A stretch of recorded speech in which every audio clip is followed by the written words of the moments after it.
झारखंड विधानसभा monsoon सत्र में सोमवार को हेमंत सोरेन की सरकार सदन में अंतरिम बजट पेश करेगी। वहीं सदन में सरकार को घेरने को लेकर रविवार को प्रदेश भाजपा कार्यालय में प्रदेश अध्यक्ष बाबूलाल मरांडी की अध्यक्षता में विधायक दल की बैठक हुई, जिसमें नेता प्रतिपक्ष अमर कुमार बावरी, प्रदेश संगठन महामंत्री कर्मवीर सिंह सहित बीजेपी के विधायक शामिल हुए।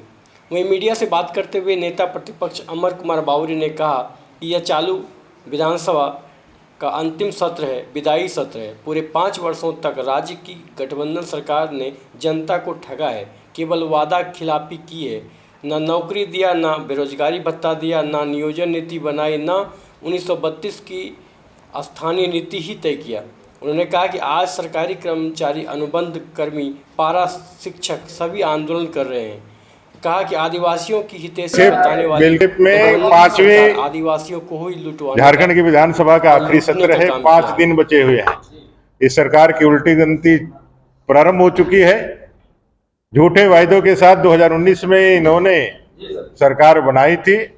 युवाओं को ठगकर, महिलाओं को ठगकर, आम नागरिकों को ठगकर के इसने सरकार बनाई थी।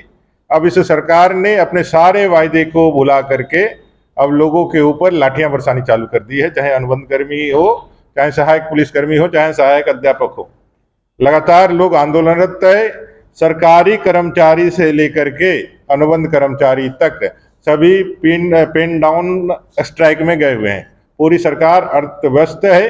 रातों रात डीजीपी बदल दिए जा रहे हैं। उनके अपने आपस में तालमेल भी खत्म हो गया है। और वहीं आदिवासियों की घटती संख्या पर जब भारतीय जनता पार्टी मुखर होकर के विषयों को उठाती है, डेमोग्राफी चेंज होकर के तुष्टीकरण और वोट बैंक की राजनीति के लिए ये लोग इतने नीचे गिर गए हैं कि आदिवासी युवाओं के ऊपर लाठीचार्ज करके रात के अंधेरे में जा करके पुलिस के द्वारा, अपने गुंडों के द्वारा मार करके मामले को डाइवर्ट करने का प्रयास करते हैं। तो ये डेमोग्राफी चेंजेस का विषय हो, बांग्लादेशी घुसपैठियों का विषय हो, बेरोजगारी युवाओं का विषय हो, जेएसएससी जेपीएससी में घोटाले घपले और उसमें जो गड़बड़ियां हैं उसका विषय हो, या फिर सुखाड़ का विषय हो, ये सारे मुद्दे लेकर के इस सरकार के पास हम लोग जाने वाले हैं और सरकार से जवाब चाहते हैं कि आने वाले इस 5 दिन के अंदर अपने 5 साल के क्रियाकलापों का, जिसके चलते यह झारखंड बदनाम हुआ, झारखंड आज देश का सबसे बड़ा भ्रष्टाचारी राज्य बना, इसके ऊपर सरकार से हम लोग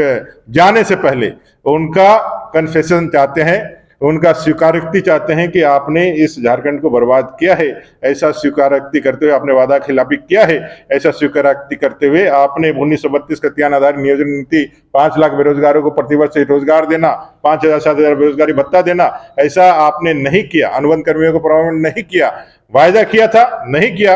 इसको एक्सेप्ट करने के लिए हम लोग 5 दिन उनसे चाहेंगे कि वो जब जा रहे हैं तो अपने अंतिम समय में अपने गुनाह को कबूल करके अपने मन को हल्का करके जाए। जवाब जब निरंकुश सरकार डंडे और कानून के दुरुपयोग से करने का कोशिश करेगी, जैसे भानु जी पर उन्होंने केस लगा करके, झूठे केस लगा करके, उनके मंत्री ने केस लगवा करके एक दबाव बनाने का कोशिश किया है, मानसिक दबाव बनाने का कोशिश किया है कि भाई कोई लीडर उनके खिलाफ नहीं बोले। तो तानाशाह आप इतने बड़े नहीं हैं और आपके जेल में और आपके बंदूक की गोली में इतनी ताकत नहीं है कि भारतीय जनता पार्टी के कार्यकर्ता और उनके नेताओं के सच बोलने वाली जबान को रोक सके। ये उनको मालूम होना चाहिए और इसका जवाब हम लोग लेंगे।